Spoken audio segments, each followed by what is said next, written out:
आज हम बिहार से जुड़े हुए दो गंभीर मसलों पर बातचीत करेंगे। उससे पहले आप सब लोगों को मालूम है कि दिल्ली यूनिवर्सिटी की एक छात्रा का शव जो है वो प्राप्त हुआ है। कल उसको लेकर के एनएसयूआई और दिल्ली यूनिवर्सिटी के छात्रों ने एक श्रद्धांजलि सभा भी रखी थी। और कल रात में ही उड़ीसा से एक बहुत दर्दनाक खबर आई कि आत्मदाह करने के बाद जो छात्रा जिंदगी मौत से जूझ रही थी बालासोर की, जिसने बार बार यह आरोप लगाया कि उसके साथ यौन अपराध हुआ है, कॉलेज प्रशासन से लेकर के उड़ीसा पुलिस तक उस मामले को लीपापोती करती रही। और कल राष्ट्रपति भी जाकर के मिली थी उनसे। आज उनकी भी मौत हो गई। तो हम दोनों छात्राओं के प्रति अपनी शोक संवेदना व्यक्त करते हैं और सीधे बिहार से जुड़े हुए दो विषय पर आपसे बातचीत करना चाहते हैं। एक मसला है बिहार की शिक्षा व्यवस्था का और दूसरा मसला है कि आजकल गोली बहुत चल रही है बिहार में।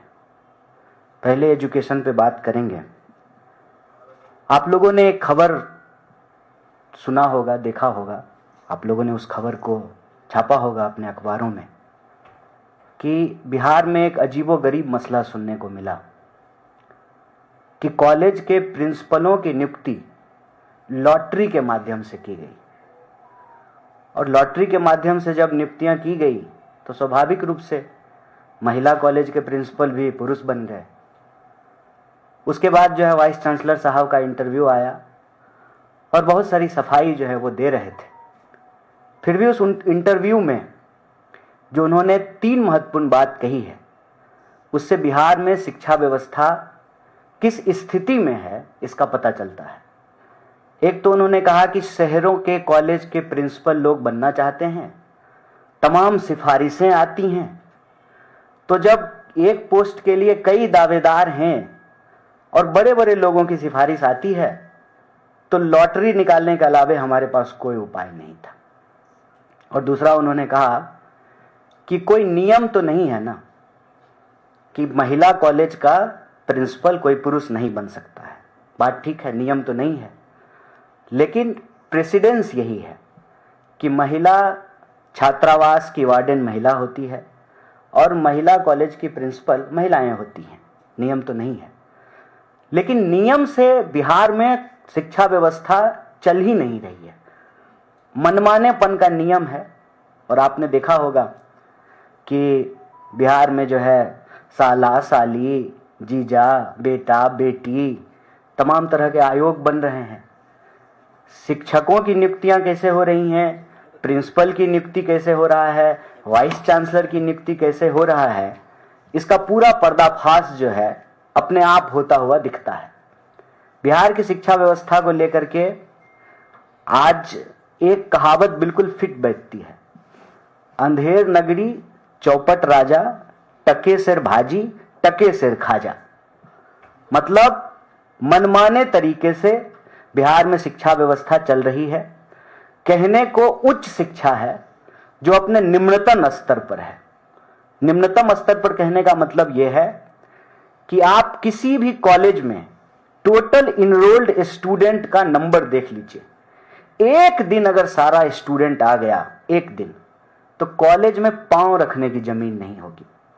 4 कमरे का कॉलेज और उस कॉलेज में स्टूडेंट का रजिस्ट्रेशन आप देखेंगे तो 30,000, 35,000, 40,000 तक स्टूडेंट इनरोल्ड हैं। मतलब क्या है? पैसा दीजिए, डिग्री लीजिए।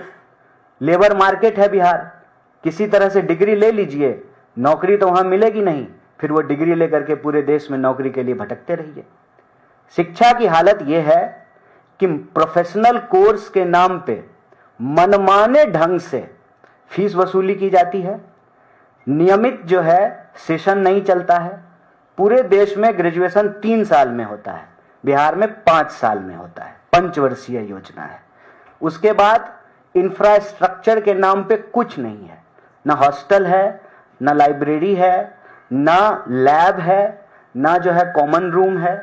इंफ्रास्ट्रक्चर के नाम पे वहां पर स्टूडेंट को हर चीज की व्यवस्था अपने आप करनी पड़ती है। अगर स्टूडेंट बाहर कोचिंग में जाकर के पढ़ाई ना करे, कहीं भी नियमित क्लास नहीं चलता है। मतलब इंफ्रास्ट्रक्चर नहीं है, कॉलेज में ज़रूरत से ज़्यादा स्टूडेंट इनरोल्ड होते हैं क्योंकि नियमित क्लास होता नहीं है, सेशन समय पे नहीं चलता है। और विश्वविद्यालय, बहुत दुखद है, जिस प्रदेश का इतिहास हो कि जहाँ पर नालंदा विश्वविद्यालय हो, जहाँ पर बुद्ध को ज्ञान मिला हो, जिसको ज्ञान की भूमि कही जाती है, वहाँ पर विश्वविद्यालय भ्रष्टाचार और लूट का अड्डा बने हुए हैं। अपनी डिग्री है आपकी, आप पैसा दे करके एडमिशन लिए हैं, ना कॉलेज आपको पढ़ाया, ना आपको लैब कराया, ना लाइब्रेरी की सुविधा मिली, एग्जाम दे करके आप पास हो गए, तो अब जब आप अपनी डिग्री लेने के लिए जाएंगे तो बिना मिठाई खाने के नाम पे पैसा लिए डिग्री नहीं मिलती है, आपका कागज नहीं मिलता है। और सारा का सारा कॉलेज और विश्वविद्यालय इस भ्रष्टाचार में लगा हुआ है।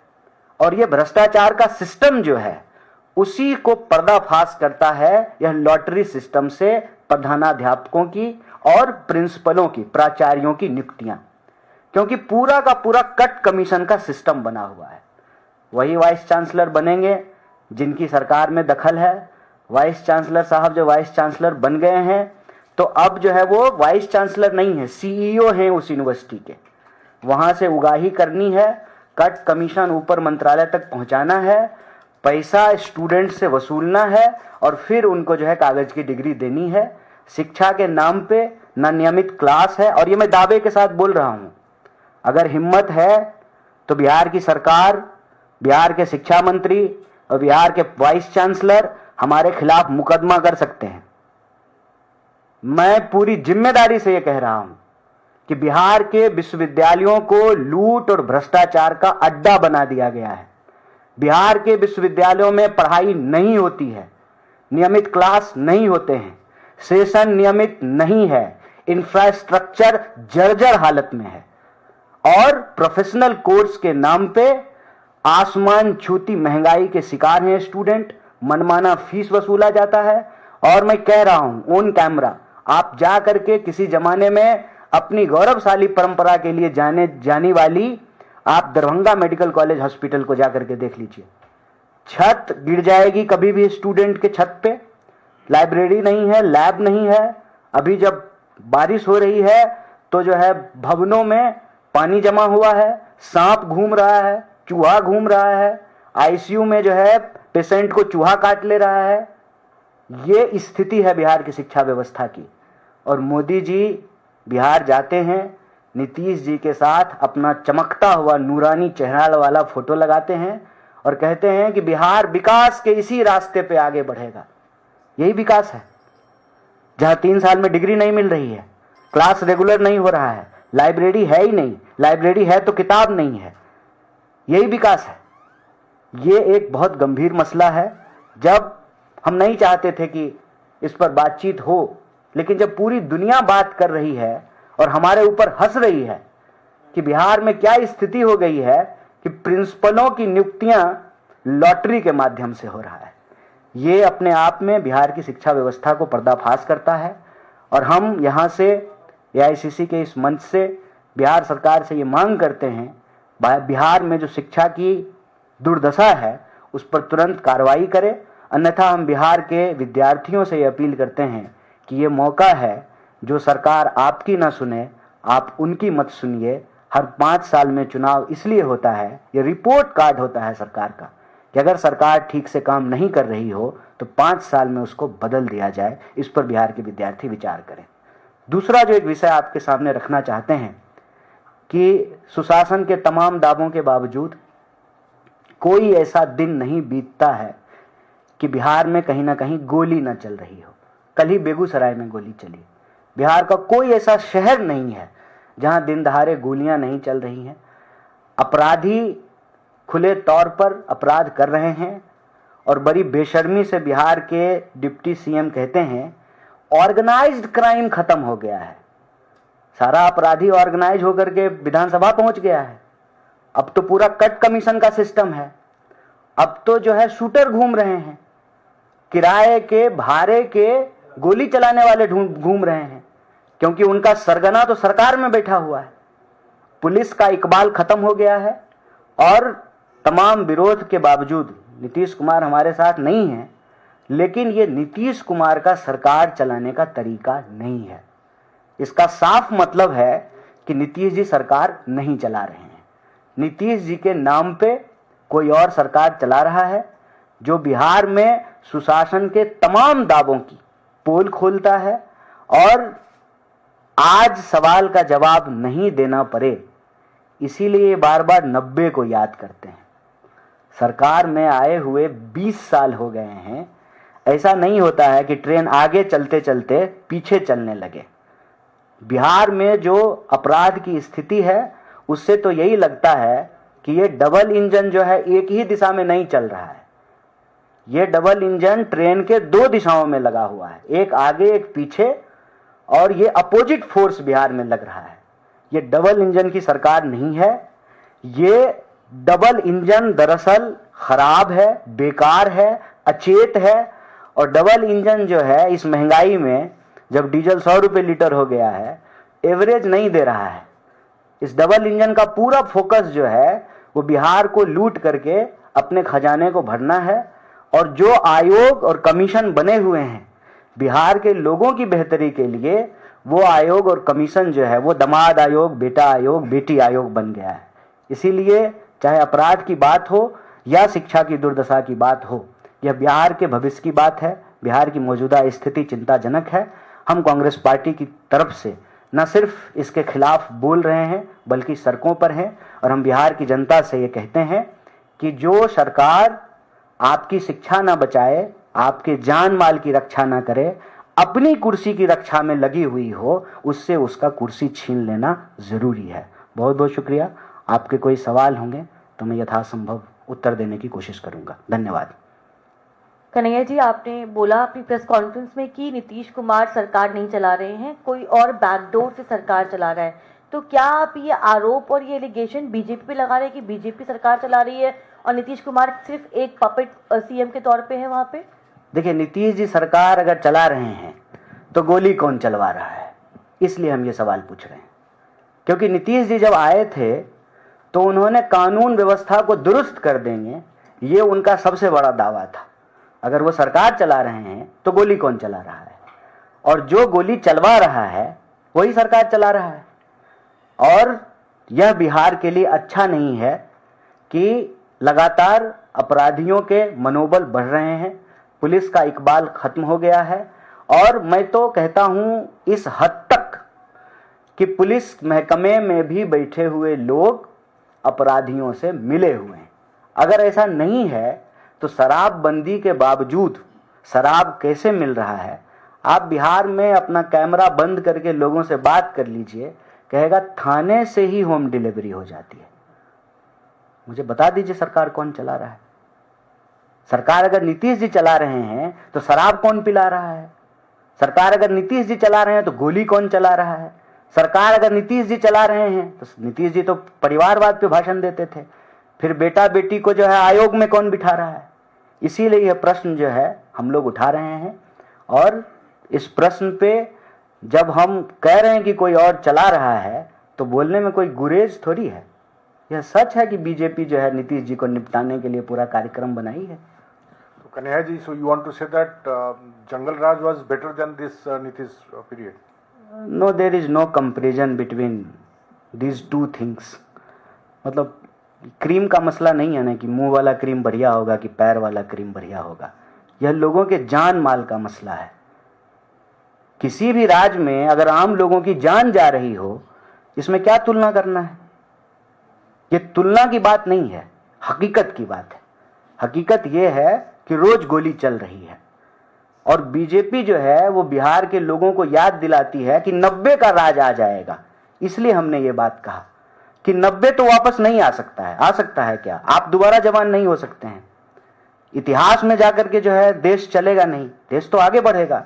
90 तो बीत गया, हम तो 2025 में रह रहे हैं।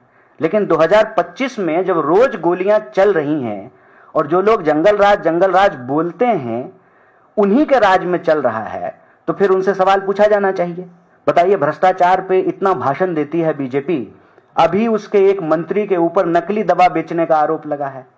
पार्किंग में जो है उसके नेता पाए जाते हैं अश्लील हरकत करते हुए, उनके लोग जो है भ्रष्टाचार के आरोप में पाए जा रहे हैं, उनके पास तमाम मंत्रालय है, शिक्षा मंत्रालय है, स्वास्थ्य मंत्रालय है। अगर दवाइयां नहीं मिल रही है तो फिर बीजेपी से ये सवाल पूछा जाएगा कि आप सुशासन का दावा करते थे, आप कानून व्यवस्था की बात करते थे, आप विकास की बात करते थे, आप डबल इंजन के सरकार की बात करते थे। क्या डबल इंजन की सरकार में डबल स्पीड से लोगों की हत्याएं हो रही हैं?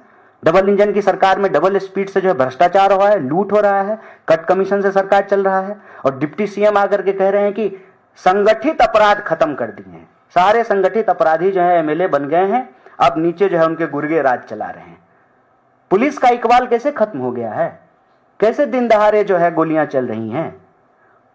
तो ये एक गंभीर मसला है, ये तुलना की बात नहीं है, ये बिहार के लोगों के जान माल की बात है। सर, आपने बिहार की एसआईआर पर जो वहां पे कमियां हैं, एसआईआर पर जो बिहार में चुनाव आयोग की कमियां हैं, बीएलओ जिस तरह काम नहीं कर पा रहे हैं, परेशान हैं, उस पे जो लोग खबरें कलेक्ट कर रहे हैं, लोगों तक पहुंचा रहे हैं, उन पे बिहार सरकार मुकदमे कायम कर रही है, एफआईआर कर रही है, इस पर आपका क्या कहना है? ये तो बड़ी जो है शर्मनाक बात है, ये बड़ी शर्मनाक बात है।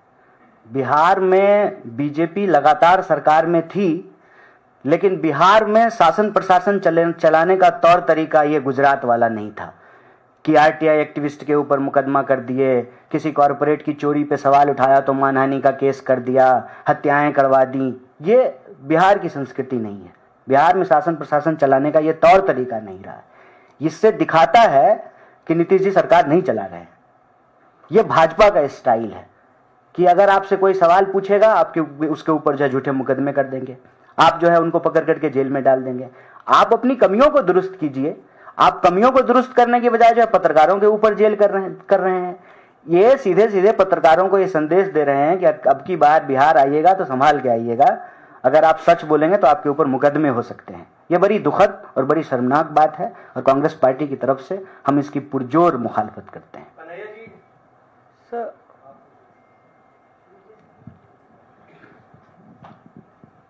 थैंक यू मौसमी जी।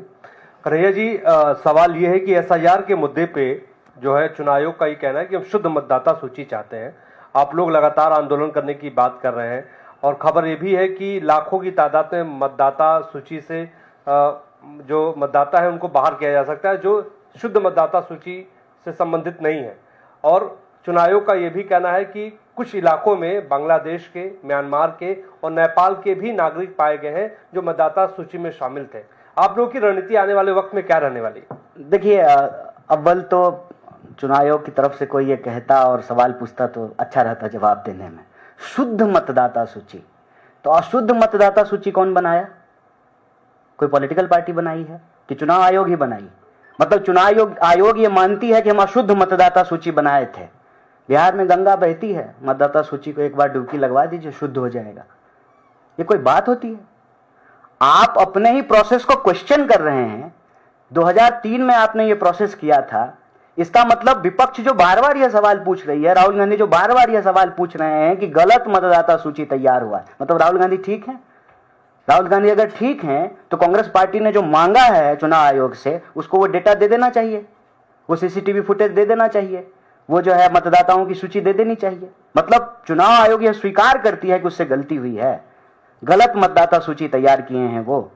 पहले वो ये माने, ये जब माने तो फिर उसको ठीक करने का तरीका होता है। ठीक करने का तरीका ये होता है कि पारदर्शी तरीके से समय लेकर के बिल्कुल गहन पुनरीक्षण कीजिए।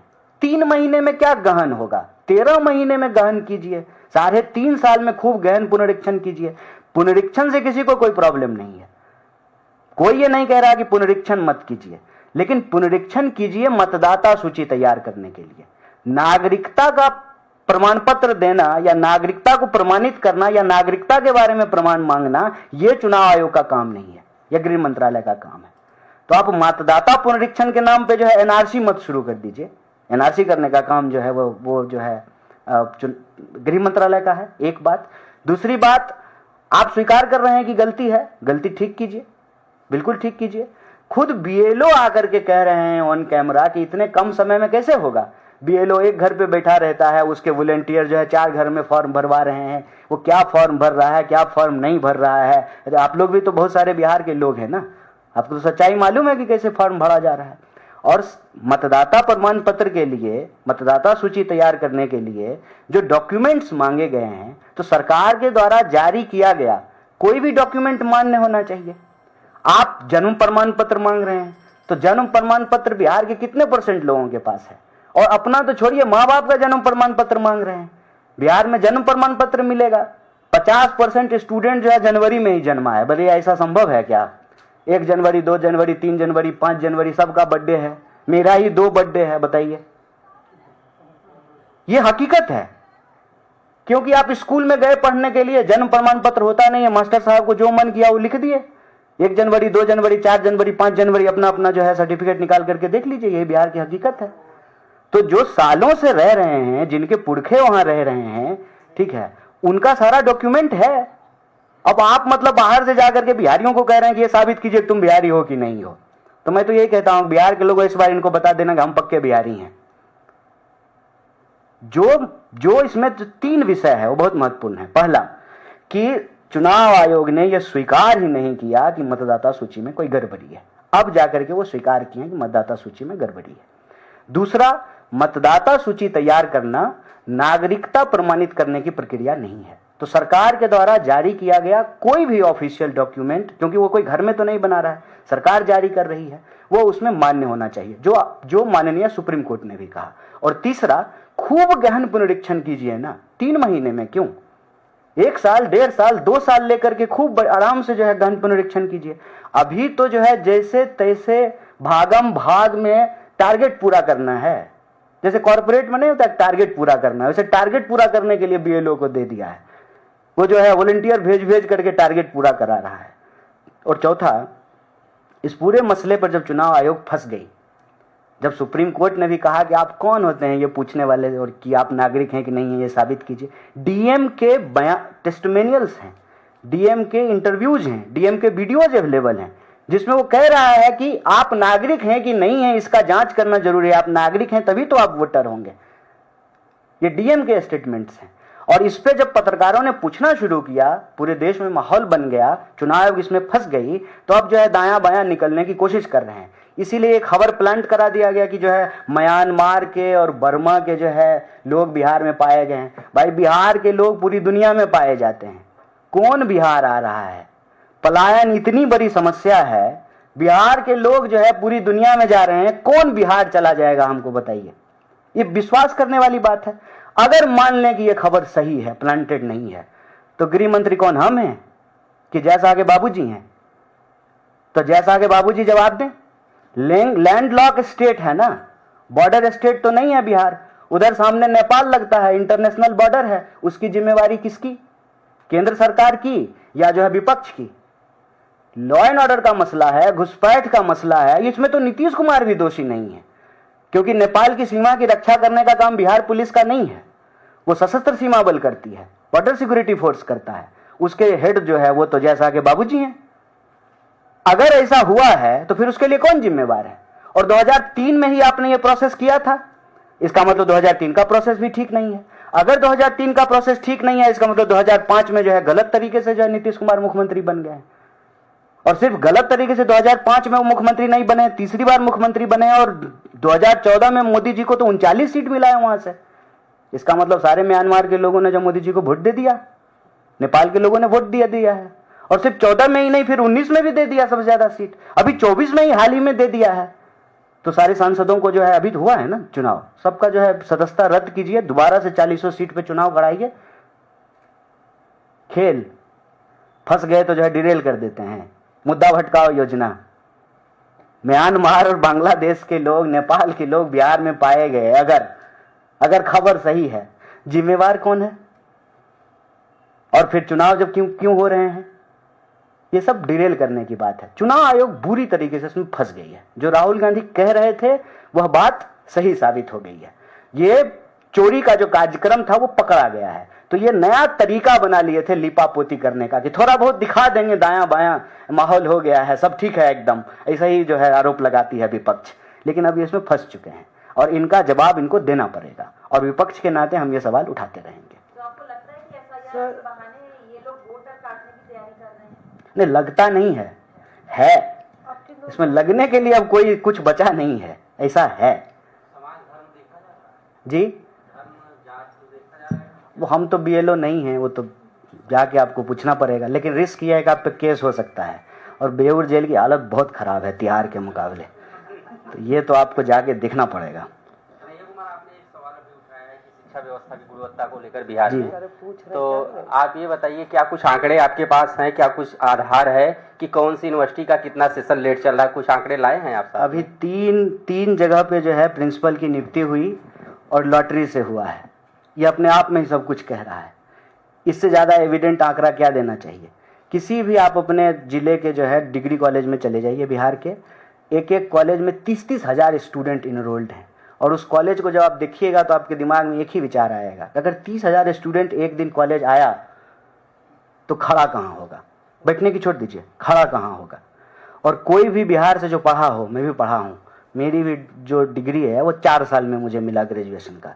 जो भी पढ़ा है उससे पूछ लीजिए तुमको ग्रेजुएशन कितने साल में मिला है। और वाइस चांसलर की नियुक्ति कैसे हो रही है, वो वाइस चांसलर के ही बयान से पता चलता है। वाइस चांसलर ऑन कैमरा कह रहे हैं कि इतनी सिफारिशें आती हैं पटना के लिए कि किसका करें किसका नहीं करें, इसलिए लॉटरी निकाल दिए। बताइए, इससे ज्यादा और क्या आंकड़ा दें आपके सामने? कन्हैया जी, ये नियमित क्लास नहीं है, नियमित सेशन नहीं है, इंफ्रास्ट्रक्चर नहीं है, और भ्रष्टाचार और लूट का अड्डा बना हुआ है। आप चले जाइए तो भवन बनाने के नाम पर, किताब खरीदने के नाम पर, खिचड़ी खिलाने के नाम पे प्रिंसिपल साहब और पूरा का पूरा कॉलेज का महकमा दिन भर इसी में लगा रहता है। Cut commission. सर, ये हम मेरी सहयोगी श्रेया ने ऑपरेशन वोटर लिस्ट किया है, जिसमें सीमांचल के तमाम इलाकों में लगभग बीएलओ खुद ही कह रहे हैं कि 1 लाख वोटर हट गए हैं, जो कि मुख्य तौर पे अल्पसंख्यक समुदाय के हैं, और इन्होंने 2024 में वोट किया है। 2025 की लिस्ट में भी इनका नाम था, लेकिन फाइनल लिस्ट से हटा दिया गया, और वो कह रहे हैं कि हम नहीं जानते जिले में ये काम हो रहा है। बीएलओ ढूंढे नहीं मिल रहे हैं, और स्ट्रिंग में ये दिखता है कि परिवार वाले परेशान है, ढूंढ रहे हैं बीएलओ को, और बीएलओ खुद ही फॉर्म बिना किसी डॉक्यूमेंट के भर के ऐसे ही फर्जी तरीके से भेज रहा है। उसमें ये भी कह दे रहा है कि बॉर्न इन इंडिया या नॉट, उस पर भी टिकमार्क बीएलओ ही कर रहा है। तो एक तरीके से वही बिल्कुल ऑल पावर सर्वे सर्वा बना है। कितनी धांधली स्केल पे हो सकती है इसको लेके जो पूरी पड़ताल हुई? देखिए, इसमें धांधली हो रही है, इसमें कोई दो राय नहीं है, ये लगता नहीं है, हमने कहा कि ऐसा है। लेकिन ना उसमें मैं एक छोटा सा करेक्शन करूंगा कि ये मसला अल्पसंख्यक का नहीं, बहुसंख्यक का है। बहुसंख्यक का मसला यूं ऐसे है कि जो डॉक्यूमेंट 11 डॉक्यूमेंट मांगा गया है, बहुसंख्यक लोग ऐसे हैं जिनके पास वो 11 डॉक्यूमेंट नहीं होगा। खास करके जन्म प्रमाण पत्र, जाति प्रमाण पत्र, ये आम लोगों के पास नहीं है। जाति प्रमाण पत्र के विषय में मैं आपको बता दूं कि जिनको जाति प्रमाण पत्र बनाना पड़ता है जब कोई सरकारी लाभ मिलने की संभावना हो, उसका प्रोसेस इतना लेंदी है कि मान लीजिए कि आप SC ST या OBC का जाति प्रमाण पत्र बना करके कॉलेज का फीस माफ कराने के लिए जाएंगे, वो सिस्टम इतना खराब है कि लोग जनरल प्रोसेस से चले जाते हैं। ये पिछले प्रेस कॉन्फ्रेंस में ये मसला हमने उठाया था कि गजब हो रहा है। लोग छात्रवृत्ति, खास करके जो बहुजन समाज के विद्यार्थी हैं, वो छात्रवृत्ति के लिए अप्लाई ही नहीं कर रहे हैं। प्रोसेस को पनिशमेंट बना दिया है, इतना लेंदी बना दिया है कि लोग जो है इसको अप्लाई करना बंद कर दिए। तो आप ब्लॉक में कोई कागज बनाने के लिए चले जाइए, आप आवासीय बनवाने के लिए चले जाइए, आप जाति प्रमाण पत्र बनाने के लिए चले जाइए, आप बर्थ सर्टिफिकेट बनाने के लिए चले जाइए, वो ऐसे तो बनेगा नहीं। मिठाई खाने के नाम पे बिना पैसा लिए आपको कोई प्रमाण पत्र ब्लॉक में नहीं बनेगा। और मैं ये ऑन कैमरा बोल रहा हूं, पूरा सिस्टम है करप्शन का, ये हर दफ्तर में यही होता है। तो लोग ना हिचकते हैं सरकारी दफ्तरों में जाकर के कागज बनाने में, जब बहुत जरूरी नहीं हो तो वो नहीं बनवाते हैं। तो मैं दावे से कहता हूं कि जो जनरल कैटेगरी के लोग हैं, 100 में से 100 किसी के पास भी जाति प्रमाण पत्र नहीं होगा बिहार में। 100 में से 100 कोई नहीं बनवाता है। उल्टे OBC और दलित समुदाय के लोग भी जाति प्रमाण पत्र नहीं बनवाते हैं अगर उनको कोई सरकारी लाभ नहीं मिले तो। एक प्रमाण पत्र की हालत होगी। दूसरी प्रमाण पत्र की हालत में जन्म प्रमाण पत्र की बता दूं कि ये मान लीजिए कि 2005-6 के बाद से लोगों ने बिहार में बनवाना शुरू किया है, उससे पहले किसी के पास भी बर्थ सर्टिफिकेट नहीं है। अगर ऐसा होता तो बिहार के स्टूडेंट स्पेशली आप उनका जन्म पूछिए, वो कहेगा कि 2 बर्थडे है, एक जो है ओरिजिनल और एक जो स्कूल में मास्टर साहब ने लिख दिया था। तो ज्यादातर लोग आपको 15 जनवरी तक ही पैदा हुए मिलेंगे बिहार में। मार्च में जो है एग्जाम होता है, जनवरी फरवरी में पूरा बिहार पैदा हो जाता है। क्यों? क्योंकि जन्म प्रमाण पत्र बनाता नहीं। तो जब बाल बच्चों का ही नहीं है तो माँ बाप का जन्म प्रमाण पत्र कहां से मिलेगा? तो वो जो 11 डॉक्यूमेंट मांगा गया है वो अपने आप में एक सिरदर्दी है।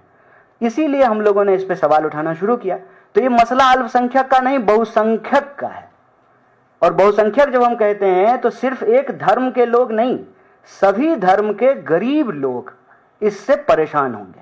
क्योंकि कागज के नाम पे उनके पास एक तो सबसे बड़ा कागज जिसको वो मान के चलते हैं वो वोटर आईडी ही है, जिसको लेकर के वो घूमते हैं प्रमाण पत्र के तौर पे। यहां तो दिल्ली में भी बिहार से मजदूर लेबर चौक से काम कर रहा हो तो कांस्टेबल रोक करके पूछ देता है, बिहारी कहां से जा रहे हो, कहां आ रहे हो, दिखाओ प्रमाण पत्र दिखाओ। बोल भी रहा है ये बिहारी, कांस्टेबल डंडा लेकर के बोल भी रहा है ये बिहारी, और फिर कहता है कि प्रमाण पत्र दिखाओ। ये दिल्ली में होता है। मजदूर शाम को काम करके लौट रहा हो, ऐसा ही कांस्टेबल को मन किया, गरीब लोग जा रहा है थोड़ा छेड़ देते हैं, तो वो ना बेचारा वोटर आईडी ही लेकर के घूमता है। तो एक तो प्रमाण पत्र उसके पास वोटर आईडी ही है जिसका पुनरीक्षण आपको करना है। दूसरा प्रमाण पत्र जो है उसके पास होता है वो होता है जॉब कार्ड, जो मनरेगा में जॉब कार्ड दिया जाता है। और तीसरा, इतना प्रचार किया मेरा आधार मेरी पहचान, मेरा आधार मेरी पहचान, मतलब ऐसा हो गया कि हर चीज में जो है आधार लिंक करना है। जब तक पैन कार्ड में लिंक नहीं कीजिएगा तब तक जो है आपका जो है आईटीआर नहीं बढ़ा जाएगा। तो आधा तो समय लोगों का आधार लिंक करने में ही चला गया, आधार डॉक्यूमेंट है कि नहीं है, ओरिजिनल है कि नहीं है। इतना जब आप प्रचारित करेंगे कि भाई ये है, प्रमाणित है, इस पे पासपोर्ट भी बन सकता है। अच्छा, गरीब लोग क्यों पासपोर्ट बनवाएगा जब बाहर जाना ही नहीं है? तो पासपोर्ट नहीं है तो 3 ही प्रमाण पत्र ज्यादातर लोगों के पास हैं। अब उस 3 में से एक का परीक्षण होना है और दूसरे को आप मान नहीं रहे हैं। तो यह मसला अल्पसंख्यक का नहीं, बहुसंख्यक का है। बहुसंख्यक लोग बिहार में परेशान हो रहे हैं। स्वाभाविक रूप से हिंदू मुसलमान तो इनका नेशनल सिलेबस है तो ये तो वो ले ही आते हैं, लेकिन बिहार में वोटर पुनरीक्षण का मामला किसी एक धर्म से नहीं, सभी जाति समुदाय से जुड़ा हुआ मसला है।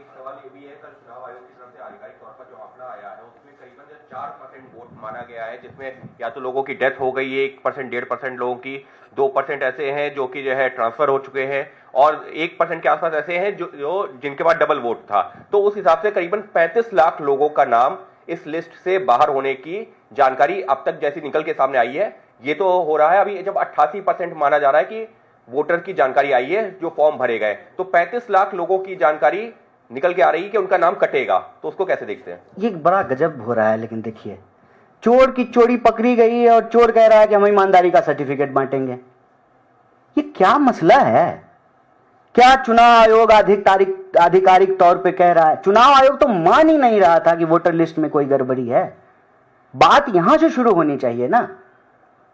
ये महाराष्ट्र चुनाव से लेकर के हरियाणा चुनाव से ये महीने हो गए हम लोग लगातार बोल रहे हैं कि वोटर लिस्ट में गड़बड़ी है, वोटर लिस्ट में गड़बड़ी है, वोटर लिस्ट को ठीक करना चाहिए। हम ही लोग बोल रहे हैं। अब ऐसा लग रहा है कि हम लोग अपराधी हैं और चुनाव आयोग जो है बड़ा ईमानदार है। तो कौन बनाया ये वोटर लिस्ट? 2003 में पुनरीक्षण हुआ था। वो पुनरीक्षण कौन किया था? कांग्रेस पार्टी की थी कि चुनाव आयोग ने किया था? उसके बाद लगातार चुनाव हो रहे हैं। हम थोड़ी कह रहे हैं कि आप वो वोटर लिस्ट को करेक्ट मत कीजिए। आप वोटर लिस्ट को करेक्ट कीजिए, अच्छे से कीजिए, लीपापोती मत कीजिए, गड़बड़ी रोकने के नाम पे और गड़बड़ी मत फैलाइए। हम तो यही कह रहे हैं ना। मतलब वो अगर आधिकारिक बयान है वोटर चुनाव आयोग का, मतलब चुनाव आयोग ये स्वीकार कर रही है कि गड़बड़ी हुई है, और गड़बड़ी हुई है मतलब 35 लाख गलत लोगों ने वोट देकर के देश के प्रधानमंत्री को, जो है मोदी जी को प्रधानमंत्री बना दिया है। गलत तरीके से वोट देकर के जो है इनकी 3 बार सरकार बना दी है। गलत तरीके से वोट देकर के जो है 4 बार सरकार बना दी है बिहार में। ये सवाल तो चुनाव आयोग से पूछा जाना चाहिए ना कि आप लगातार मना करते रहे कि ऐसा कुछ हुआ ही नहीं है, और जब आप स्वीकार कर रहे हैं कि गड़बड़ हुआ है तो ठीक कीजिए। 3 महीने में कैसे आप ठीक कर देंगे? 14 करोड़ जनगणना नहीं हुई है। जनगणना अगर होगी तो बिहार का पॉपुलेशन अब 13 करोड़ नहीं, कम से कम 14 करोड़ हो गया होगा। 14 करोड़ लोगों के बीच में कौन मतदाता हैं, कौन ऑथेंटिक हैं, कौन ऑथेंटिक नहीं है, किनका नाम 2 जगह पे है, किनका नाम 1 जगह पे है, कौन मर गए, कौन जिंदा हैं, किनका जुड़ना चाहिए, कितना कटना चाहिए, ये 3 महीने में कैसे पॉसिबल है? हम तो टाइमिंग पे सवाल उठा रहे हैं। प्लस जो आप डॉक्यूमेंट मांग रहे हैं, हम उस पर सवाल उठा रहे हैं कि नागरिकता प्रमाणित करने का और नागरिकता की जांच करने का अधिकार आपको नहीं है। आप वोटर पुनरीक्षण के नाम पे जो है नागरिकता प्रमाणित करने के लिए लोगों को मत कहिए। कोई भी सपोर्टेड डॉक्यूमेंट अगर है किसी भी नागरिक के पास, तो उस आधार पे जो आप उसको वोटर बना सकते हैं। सिर्फ इतनी बात कह रहे हैं। और हम जो कह रहे हैं कमोबेश माननीय सुप्रीम कोर्ट ने भी यही कहा है। तो अब जो है बार बार आधिकारिक बयान आ रहे हैं चुनाव आयोग के। पहले तो चुनाव आयोग को यह कहना चाहिए ना कि हाँ गड़बड़ी थी इतने सालों से, और जो है हम लोग माफी मांगते हैं राहुल गांधी जी के ऊपर जो है हमने गलत आरोप लगाया था। देश के प्रतिपक्ष जो नेता प्रतिपक्ष ठीक बोल रहे थे और उनके ही कहने पे हम लोगों को ये दिखाई दिया है। अब हम इसको जाकर के ठीक करेंगे और गड़बड़ी को ठीक करेंगे और गड़बड़ी नहीं फैलाएंगे। जी, my question is not related to Bihar. Yesterday, Lok Sabha Speaker Om Birla convened a meeting for media persons, and he handed over a copy of Constitution to many of them. The problem is that the words socialism and secularism was not seen in that Constitution. Even though they are claiming that this is an older, it is a copy of an older version, what is your comment on this? First of all, I don't know about this meeting and I don't have that copy. If you have that copy, no, you must give it to him back. उसके मुंह पे जो है उनको ही दे के आना चाहिए था, आदर से, जितना आदर आपके मन में हो उनके प्रति वहीं दे के आना चाहिए था। ये एक कोशिश है, जो कोशिश के बारे में नेता प्रतिपक्ष राहुल गांधी पिछले चुनाव में बोल रहे थे कि 400 सीट ये इसलिए मांग रहे हैं कि ये संविधान बदलना चाहते हैं। 400 सीट तो आई नहीं है। लेफ्ट और राइट, एक टांग जो है, एक बैसाखी जो है नीतीश जी के हाथ में और दूसरी बैसाखी चंद्रबाबू नायडू के हाथ में है। लेफ्ट राइट बैसाखी से सरकार चल रही है। तो ये ना इनडायरेक्ट तरीके से वही, मतलब एक और तरीका है, सीधे नहीं जा सकते हैं तो चोरी से कुछ कर लें, ये वही तरीका है। और ये ना कोई नई बात नहीं है। बीजेपी आरएसएस इस देश के संविधान को नहीं मानती। ये उसकी मजबूरी है कि संविधान का शपथ लेंगे। देखिए मौका मिला तो संगोल लेकर के आ गए, संविधान नहीं लेके आए थे। जब हारे 240 पे आए तो तुरंत संविधान लेके आ गए। तो संविधान जो है ना, चूंकि संविधान सबकी रक्षा करता है, दक्षिण पंथी, वामपंथी, मध्य मार्गी, सबकी रक्षा संविधान करता है, हम भारत के लोग। तो जब भी जरूरत पड़ती है तो भले संविधान माने नहीं माने, तुरंत उसके पीछे छुप जाते हैं और जो ही कंफर्टेबल सिचुएशन में आते हैं उसको खत्म करने की कोशिश करने लगते हैं। लेकिन कांग्रेस पार्टी की तरफ से हम उनको ये चुनौती देते हैं, संविधान के साथ कोई भी छेड़छाड़ यह देश बर्दाश्त नहीं करेगा। और ये संविधान की ही ताकत है कि आप उस कुर्सी पे बैठे हुए हैं। ये संविधान की ही ताकत है। बेचे चाय कि नहीं बेचे नहीं मालूम है, लेकिन अगर बेचे तो एक चाय बेचने वाला देश का प्रधानमंत्री बन सकता है, भले अब चाय नहीं बेच रहे हो, रेल बेच रहे हो। ये उस संविधान की ताकत है। They should not do such things. It is totally against the spirit of Indian democracy, and as member of opposition party we will raise this issue with full capability capacity. Shubhanshu Shukla की वापसी हो चुकी है, कांग्रेस पार्टी भी स्वागत करेगी क्योंकि भारत का नाम उन्होंने अंतरिक्ष में जाकर ऊंचा किया है। लेकिन आपकी पार्टी के नेता हैं उदित राज, उनका कहना है कि शुक्ला जी की जगह किसी ओबीसी एससी एसटी को स्पेस में भेजा जाना चाहिए था। क्या प्रतिक्रिया है? नहीं, पहले तो मुझे क्रिया ही नहीं मालूम है तो प्रतिक्रिया कैसे दें? पहले तो मुझे क्रिया मालूम होनी चाहिए, फिर प्रतिक्रिया दें। ठीक है, लेकिन सबको स्पेस में जाना चाहिए, क्या दिक्कत है? सब जाएं, क्रिया पहले मालूम कर लेते हैं।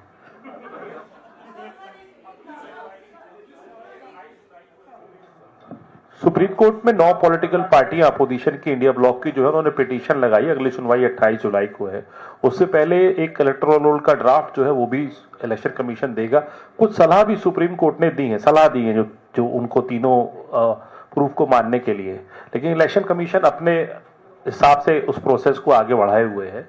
अगर आप लोगों कितने आपको उम्मीद है कि सुप्रीम कोर्ट से कोई राहत मिलेगी, और अगर सुप्रीम कोर्ट से कोई एडवर्स फैसला आता है तो एक लीगल तो ऑप्शन रहेगा ही रहेगा, क्या पॉलिटिकल एक्शन भी कुछ आप लोग लेंगे? एडवर्स फैसला कैसे आएगा? इसमें जैसा एडवर्स आप क्या चाहते आएगा? हैं, जैसा आप चाहते हैं उन्होंने, क्योंकि सुप्रीम कोर्ट ने सलाह दी, उसमें रोक नहीं लगाई एसआईआर प्रोसेस पे, सलाह दी थी कि ये इन तीनों और डॉक्यूमेंट्स को माना जाए। नहीं, एक संवैधानिक संस्था दूसरी संवैधानिक संस्था की कार्रवाई पे रोक कैसे लगाएगी? लेकिन हर संवैधानिक संस्था की अपनी एक दायरा है, उस दायरे में रह करके उनको काम करने के लिए कहा है। तो ये हमारे अगेंस्ट नहीं जाएगा या एडवर्स नहीं जाएगा। हम भी चाहते हैं कि यह प्रोसेस हो, ट्रांसपेरेंट हो, सही हो। वोटर लिस्ट तैयार करने का काम लोगों के वोट के अधिकार को सुरक्षित करने के लिए होना चाहिए, लोगों के वोट के अधिकार को छीनने के लिए नहीं होना चाहिए। उस पे हमको पूरी उम्मीद है कि सुप्रीम कोर्ट ऑलरेडी जो डायरेक्शन दी है उसमें साफ साफ कहा है कि आपका काम जो है नागरिकता प्रमाणित करना नहीं है, आप वोटर आईडी बनाइए और गवर्नमेंट ने जो भी डॉक्यूमेंट दिया है, जारी किया है, आप उसको मानिए। ये अलग मसला है कि सुप्रीम कोर्ट के कहने के बावजूद ग्राउंड पे जो कुछ पदाधिकारी हैं वो उसको नहीं मान रहे हैं। उसकी रिपोर्ट जो है, जो पिटिशनर हैं, जो लॉयर हैं, उसको सबमिट करेंगे and we are very hopeful. Kanhaiya ji, Rahul Gandhi को बेल मिल गई है, लखनऊ गए थे वो, एक भारत जोड़ो यात्रा में उन्होंने बयान दिया था, उन पर मानहानि का मुकदमा था, तो अभी खबर आई है कि उनको बेल मिल गई है, भारतीय सेना के बारे में कुछ बोला था और 20-20 हजार रुपए की जमानत पर मिली है बेल, तो उस पर प्रतिक्रिया देना चाहिए। नहीं, क्या प्रतिक्रिया देंगे? कोर्ट से बेल मिला है, अच्छी बात है।